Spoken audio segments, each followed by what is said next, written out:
और जीवन में दो बात दिल से याद रखें, ज्यादातर तो हम प्रसन्न नहीं रहते हैं, लेकिन एक पूजा करते समय और एक भोजन करते समय व्यक्ति को प्रसन्न रहना चाहिए, क्योंकि पूजा भी प्रसन्नता से करनी चाहिए। कथा एक पूजा है, कथा एक आराधना है, कथा एक अनुष्ठान भी है, कथा एक उपासना भी है, और कहे तो कथा व्रत भी है। इसलिए शिव महापुराण ग्रंथ में जो कथा सुनते उसको कथा व्रती कहा गया है। इसलिए हम 7 दिन के लिए व्रत करेंगे।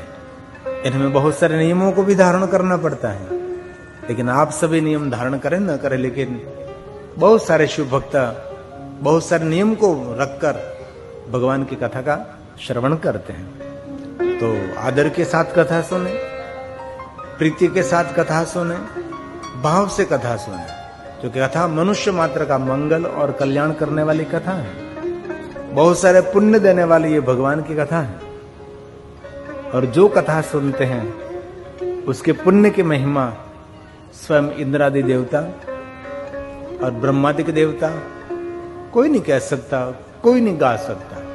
इसलिए कथा ये परमात्मा के निकट पहुंचने का प्रयास है। और शिव महापुराण ग्रंथ कोई सामान्य ग्रंथ तो है नहीं। शिव महापुराणम तिलकम खलु सत पुराणम, सत्य से भरा हुआ ग्रंथ है और दिव्यता से भरा हुआ ग्रंथ है, तिलक समान है। और हमारी सनातनी परंपरा में आपने कितने सुंदर कीमती वस्त्र पहने और बहुत सारे सोने चांदी हीरे मोती के आभूषण आपने धारण किए हैं, लेकिन बाल में जो तिलक नहीं है तो अमंगल है। सोने के आभूषणों के कोई मूल्य नहीं इसमें, और बहुत सारे कीमती वस्त्रों का भी कोई मूल्य नहीं जो आपके बाल में तिलक नहीं है। ये हमारी सनातनी परंपरा है, बाल में तिलक रखना। मैं ऐसा नहीं कहता कि आप भस्म का ही त्रिपुंड करें, चंदन का करिए।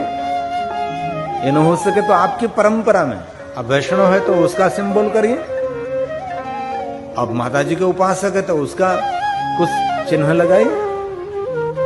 लेकिन हमारी सनातनी परंपरा, हमारी ऋषि मुनियों की परंपरा है, हमारा बाल कभी खाली नहीं रहता।